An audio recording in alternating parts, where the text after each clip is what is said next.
data for participants' expectations before they got their hearing aids and their satisfaction having received their hearing aids. Before we explore any correlation, let's produce a scatter plot just to see if there is any potential direction between them.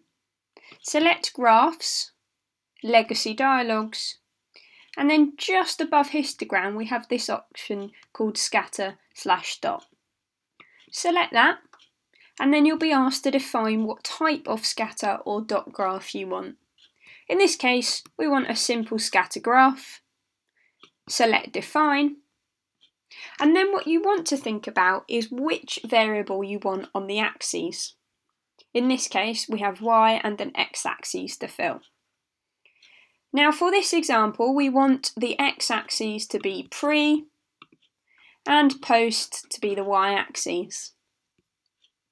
Select OK, and that will automatically run the graph which we can see on the screen here. So we can immediately see, if we were to extrapolate and imagine a line of best fit, that that's likely to be a straight line in a fairly positive direction. We can see that there are a few spurious data points to the left and right here, but at this point we're not sure whether they're going to have a big impact on our correlation analysis. Before we decide which type of correlation, i.e. the parametric or non-parametric, let's check for normality. Remember, we do that via Analyze, Descriptive Statistics Explore. In this instance, both of our scales are the dependent list. We move them over, and remember to select Plot Normality Plots with Tests, and OK. So like before, we get a summary with 20 cases in each. That's correct. And then we get our mean and other descriptives. What we're interested in is looking at the test of normality. We can see that both scores are above 0.05, so they're both normally distributed. As I explained in the lecture itself, we can now go on to perform the Pearson's correlation coefficient. To do this, select Analyze, and about halfway down you'll see the word correlate. We want to do a bivariate correlation, so select that option. Both of our scores are our variables. You must have at least 2 here, or only 2. And then we have established that we have normally distributed data, so the Pearson's is the correct one to select. If our data was non-normally distributed, we'd be looking to select one of the others here. In this instance, we're going to keep with a two-tailed test of significance because we don't really know which direction we're predicting a result to be in. You can select options, means and standard deviations, ignore style.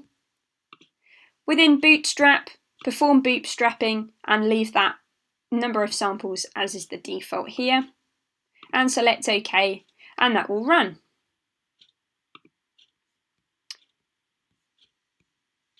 So we get several outputs just here.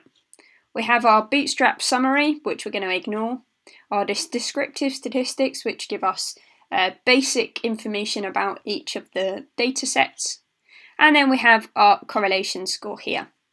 Now, the first thing to point out is that these two tables are effectively a replica of each other. You can see that the table takes one variable, compares it with itself, note that it's always perfect correlation, and then compares it to the other variable. In the second part of the table, it takes the second variable and then does exactly the same thing, compares it to the other score, and then compares it to yourself. So you can effectively ignore one whole section of this table and just take the top and the second column here as the actual output from the correlation. So what are we actually looking at? Well, this first row here, comparing pre to post, shows us that the R value, remember that's the Pearson's correlation value, is 0.837. This is a significant correlation, meaning that the pre and post scores do have a significant relationship between them.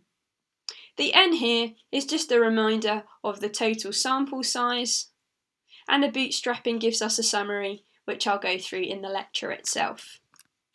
That's the output. We know we have a significant correlation between pre and post scores.